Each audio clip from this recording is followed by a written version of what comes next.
Good morning. It is Saturday morning, and tomorrow is Easter. We're in the season of Passover, and I am reading from Leviticus chapter 13 today.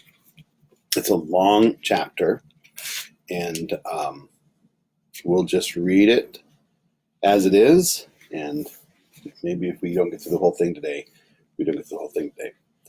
The Lord spoke to Moses and Aaron.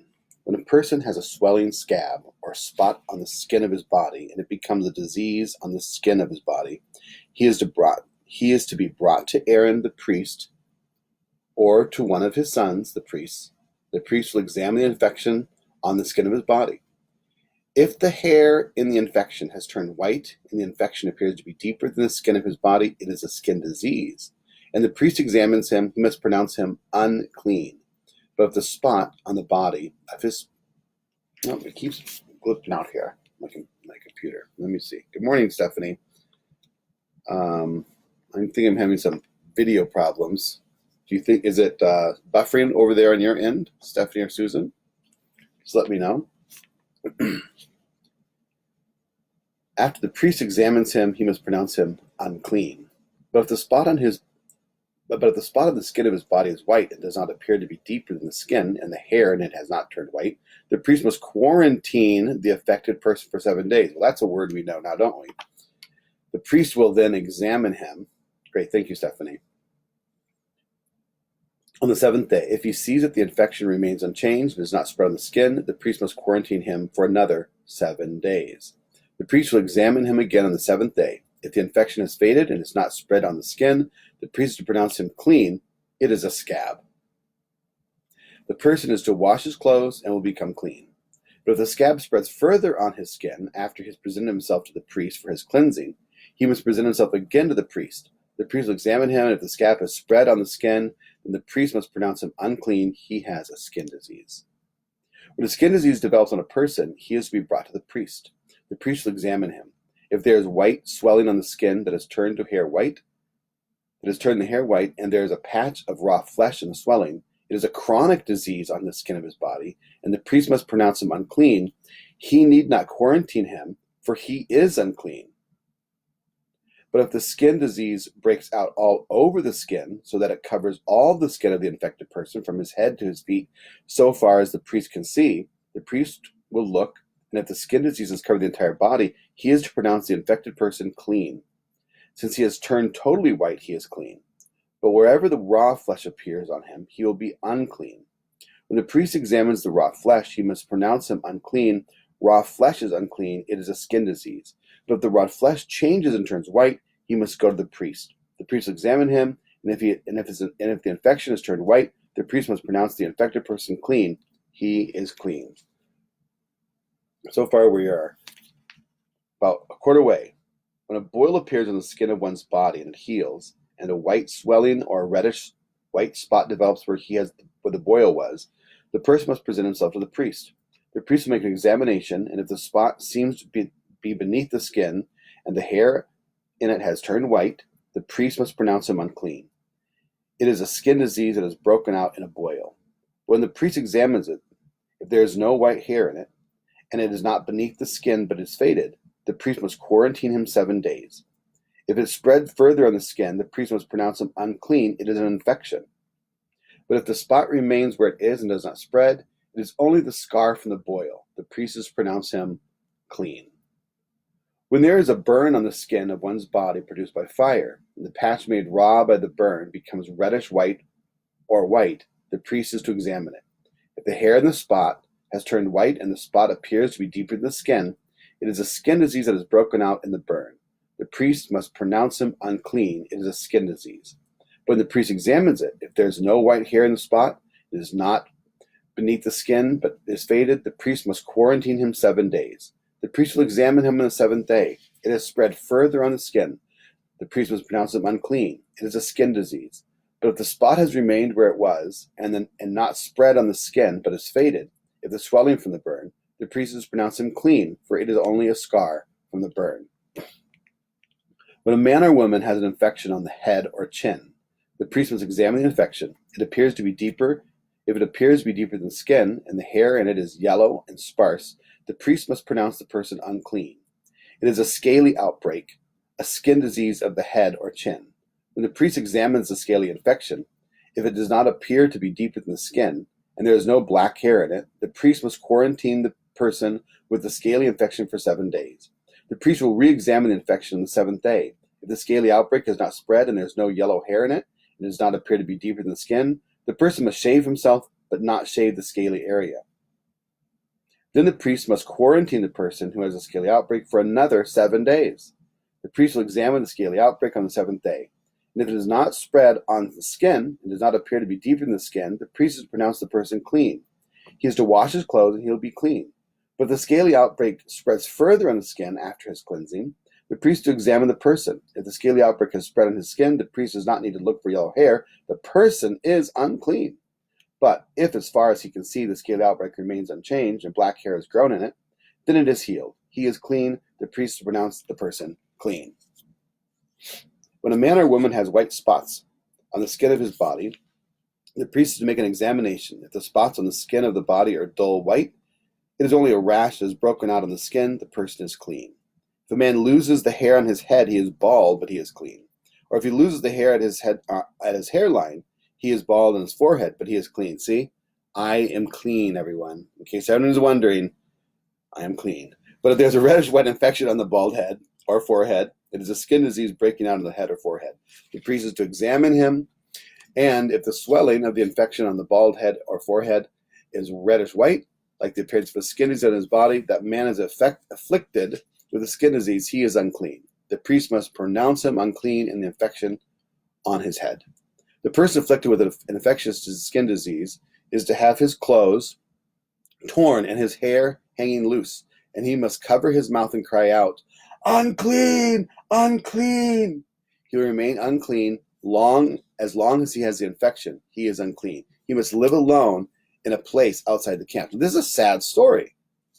If a fabric is contained with mildew in wool or linen fabric, in the warp or woof of linen or wool, or in the leather of anything that made of leather, if the contamination is green or red in the fabric, the leather, the warp, the woof, or any leather article, it is a mildew contamination and is to be shown to the priest. The priest is to examine the contamination and quarantine the contaminated fabric for 7 days. The priest is to re-examine the contamination on the 7th day.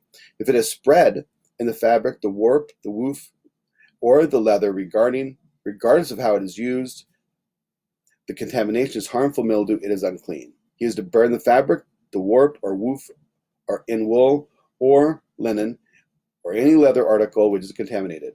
Since it is harmful mildew, it must be burned up. When the priest examines it, if the contamination is not spread in the fabric, the warp or woof, or in any other article, the priest to order what is ever contaminated to be washed and quarantined for another 7 days. After it has been washed, the priest to re-examine the contamination. If the appearance of the contaminated article has not changed, it is unclean, even though the contamination has not spread. You must burn up the fabric. It is a fungus on the front or back of the fabric. If the priest examines it, the contamination has faded after it has been washed, he must cut out the contaminated section out of the fabric, the leather, or the warp or woof. But if it reappears in the fabric, the warp or woof, or any leather article, it has broken out again. You must burn up whatever is contaminated. But if the contamination disappears from the fabric, the warp or woof, or any leather article which has been washed, it is to be washed again and to be clean. This is the law concerning mildew containing in wool or linen fabric, warp or woof, or any leather article in order to pronounce it clean or unclean. Oh my goodness. Well, we just did it. That was 59 verses. It wasn't so bad. Actually, it kind of got exciting for me. So here we have a very interesting, first of all, thank God I'm not a priest in those days, because I would have to literally be looking at everyone's scabby bodies. And even though I have looked at plenty of scabby bodies, I'm glad I haven't had to do that on a regular basis. But I've gone to lots of doctor's offices and translated for people. I'm exhausted for the priest too, Stephanie. What is a woof? Actually, I don't know how to pronounce the word, and it's W-O-O-F, warp and woof, and I have no idea what that means. But I know that, Stephanie, your husband has looked at many scabby bodies, and so we have kind of doctors that do this. But in those days, the priest was the kind of the authority over how to live and authority over literally the entire camp. There was no one higher really than the priests themselves. And so they would come and they would show him their parts of the body. And the word quarantine keeps coming up over and over again. And we probably read this last year and thought, well, that's so weird. Those people quarantining, yada, yada. And here we are in 2020, and literally the entire world has been quarantined. The entire world has been quarantined. Think about that. And the scripture is very clear. If someone has a disease, they should quarantine. Here's our problem with this COVID-19. I have COVID-19 fatigue, by the way, so I won't talk about it a lot. But there's no outbreak that we don't know. You can be asymptomatic and still spread it. In this case, they know, hey, these guys are symptomatic. They're showing these signs. Quarantine them. In this case, with COVID-19, everyone could literally be carrying it. That's why they've quarantined everybody. It sounds like a fairly biblical concept in some ways to remove people who are infectious or could be infectious. So I was noticing as I was reading, I'm sure your mind was doing the same thing mine was. And it's the person versus verse 45. So that's why we wanted to make sure we got to all of it. The person afflicted with an infectious skin disease is to have his clothes torn and his hair hanging loose, and he must cover his mouth and cry out, unclean, unclean. He will remain unclean as long as he has the infection. He is unclean. He must live alone in a place outside the camp. What a sad, like you can read that and you can see that is sad. And they would say that person, right? It wasn't that he had an unclean disease. They said the person is unclean. So what does that mean? So now you have to go, all right, let's figure out all about that. So how sad for those people. In the New Testament, they always would call it like leprosy or whatnot, but it's a skin disease. And so I was looking when I read that, I immediately thought of that great story in the book of Luke, and I believe it's Luke 17 or 19. And so let's look at that here. Hopefully, I was close. And it's kind of at the end of one of those chapters. So let's see if I'm close to it, and I hope I am. If not, I'll have to make it up, and I've done that before too. So, not Luke 17. Yes, I was Luke 17. I wasn't wrong. Ha ha ha. All right, Luke 17, verse 11. While traveling to Jerusalem, he passed between Samaria and Galilee. As he entered a village, 10 men with serious skin diseases met him. They stood at a distance and raised their voices saying, Jesus, Master, have mercy on us. Now, you have to remember, they were away from, so Jesus is kind of traveling from Samaria to Galilee. There's no town. They're not talking about any town. Why are they not talking about a town? Because these people had a skin disease. Well, so what? Same thing. The rules of Leviticus applied in the New Testament. They were living outside the camp. They kind of lived together because they were all infected, and they didn't want to infect the rest of the people. So they cried from a loud voice, Jesus, Master, have mercy on us. Can you imagine every time they passed? Every time someone passed them, they would have to cover their mouths and scream, unclean, unclean. They couldn't put their hair up. They had to have their hair hang down. They might have had long hair. Their clothes were torn, right? They had to show people with their bodies that they should be avoided. Think about that just for a minute. They had to show people around them that they were to be avoided because they didn't want anyone else to be sick. But can you imagine the stigma attached to that? How they must have felt. So he cries out, they cry out, Jesus, have mercy, have mercy on us. Verse 14, when he saw them, he told them, go and show yourselves to the priest. Now, why would he do that? Because that's what Leviticus says to do. We read the New Testament, if we don't read Leviticus, we don't understand that passage. Why show yourselves to the priest? Because the priest is the one that can make you clean. He's the one who can make you clean so you can come back in society, come back to live with your family, come back to be with your friends, come back to be in to the rest of your community. He said, go show yourself to the priest. And while they were going, they were healed. Wow. So even when he said, go show yourself to the priest, they turned around to walk towards the city, wherever their nearest priest was. And they weren't even healed yet. They were still infected while they were there. And as they turned and walked, they were healed. I don't know what kind of skin it was, a white blotch or scaly. I don't know what it was. No, some kind of infectious. They obviously knew what it was, what their own skin disease was. Can you imagine them looking at their hands? And as they're walking, their hands changed, or as they're walking, they looked at their partner because there was, 10 of them? And as they were walking, they looked and said, hey, Simon, your skin disease, that blotch is gone. And oh, my word, look at that, Abraham, your skin disease is going. And I'm sure as they're walking towards the priest, they start to look at each other and realize all that their skin disease, what had kept them from society, is now disappearing. Amazing. Verse 15, but one of them, seeing that he was healed, returned, and with a loud voice gave glory to God. He fell face down at his feet, thanking him, Jesus. And he was a Samaritan. Then Jesus said, were not 10 cleansed? Where are the 9? Didn't any return to give glory to God except this foreigner? And he told him, get up and go on your way. Your faith has made you well. Wow, that's so powerful. So Luke is telling the story. So when they turned, yes, they were showing their faith. But what was interesting, right, Susan, is that when this guy comes back, when this Samaritan comes back, Jesus says, your faith has made you well. What did that mean? Like, was there something more? I don't know. I haven't looked it up. Is there something more? Maybe there's something more, that it wasn't just that there's more than just having my skin cleansed. What else? What else? Was he talking about his soul? Was he talking about his own spiritual state when Jesus talks to the Samaritan? And of course, Luke is using the story for a reason, because he's writing to reflect the perspective of those who are following Christ, that all people, whether they're a Jew or a Samaritan or a Gentile, that all people have access to Jesus, have access to Jesus' power, to access to his healing, to access to his salvation. And so he purposely picks the Samaritan. Remember that the Jews and Samaritans were natural. They were not natural. They were enemies because of theological reasons. The Jews had been taken away, and they were in capture, and there's some Jews that had remained or came back, and they mixed some Samaritan, these new views with some old, and they intermarried. And so Samaritans were this ethnic and religiously diverse from the Jews.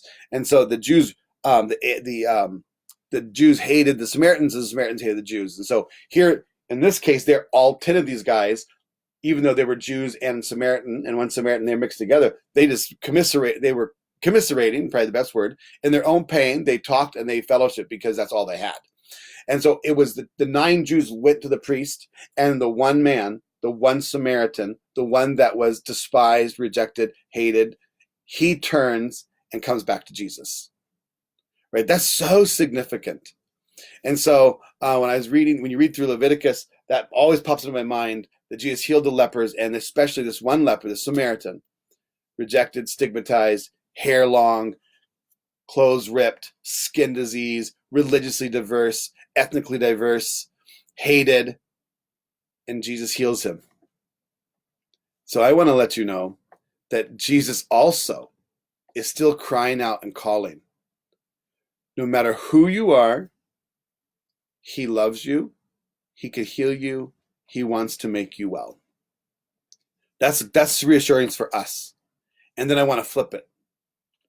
No matter who around you looks different from you, maybe they're diseased, maybe they have a stigma, maybe they're rejected by society, maybe they're rejected by your group, by the Christian group. They're rejected and put aside and put outside the camp, and you don't want to have fellowship with them, and you don't want to be with them, you want to be seen with them. And Jesus comes and he says, no, that's the one I'm going to heal, and that's the one I'm going to take care of. So I just want to encourage us all as we thank God that he loves us, and then take that same love and bring it to the marginalized, the stigmatized, and the hated. All right, God bless you. Tomorrow is Easter and Good Friday, and I'm so glad to be in this Passover season. So God bless you guys, and have a fantastic Saturday. Bye-bye.